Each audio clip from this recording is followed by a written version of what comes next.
గౌరవనీయులైన ముఖ్యమంత్రి వర్యులు రేవంత్ రెడ్డి గారికి నమస్కారాలు సార్. నిన్న అసెంబ్లీలో బాగా చెప్పారు సార్. మీరు ఏమనంటే జీతాలు కూడా నేను అడుక్కొని చేబోదులు తీసుకొని ఇస్తున్నానని. అంత దుస్థితి ఎందుకు పట్టింది?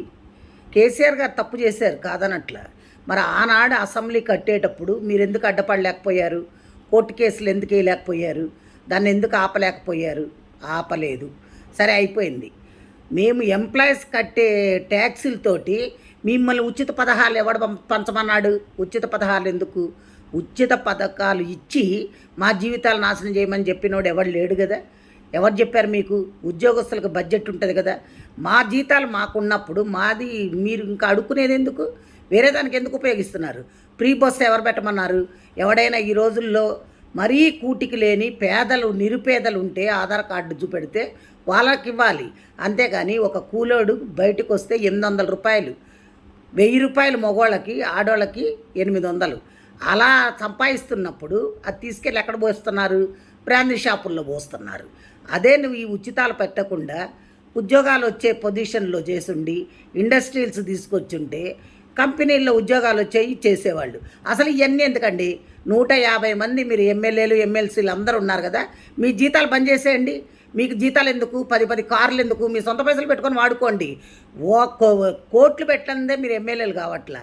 అలాంటప్పుడు మీకు అన్ని వసతులు కావాలి, 1వ తారీఖు జీతాలు కావాలి, మీరు ఫండ్స్ కావాలి, మెడికల్ బిల్స్ కావాలి, అన్నీ కావాలి. ప్లెయిన్లో ఊరికనే తిరగాలి, ఇవన్నీ కావాలి. ఇవన్నీ ఎక్కడి నుంచి వచ్చినాయండి? ప్రజల సొమ్మండి, మేము కట్టే ట్యాక్సులు అండి. మా ట్యాక్సుల పైసలు మిమ్మల్ని ఉచితాలుగా వాడుకోమని చెప్పినోడు ఎవడు? ఏ రాజ్యాంగంలో రాసిందో చెప్పండి. మీరు ఇవన్నీ కానీ చేస్తే ఇప్పుడు మేము రిటైర్డ్ అయిన వాళ్ళకి కనీసం పైసలు కూడా ఇచ్చే స్థితిలో లేరు మీరు. అంటే అప్పులు చేశాడు కేసీఆర్. అప్పులు చేసిపోయిన ముఖ్యమంత్రి ఒక ఆయన ఆస్తులు, నీకు దమ్ముంటే ఆయన ఆస్తుల్ని ఎలమేయండి. ఆయన ఆస్తుల్ని జప్తు చేసి అప్పులు కట్టించండి. ఇది ఒక చట్టం దండి. స్టేట్ కానీ సెంట్రల్ కానీ మీ ఇష్టం వచ్చినట్టు వాడుకొని మాకు ఉచితాలు ఇస్తున్నాం, మీకు ఉచితాలు ఇస్తున్నాం అని చెప్తున్నారు. ఉచితాలు ఎవరికి ఇస్తున్నారు? ఉచితాల పేర్లతోటి మీ కార్యకర్తలకి దోసి పెట్టుకుంటున్నారు. అంతేగాని మీరు ఎవరికి ఏం చెయ్యట్లే, న్యాయం జరగట్లే అక్కడ.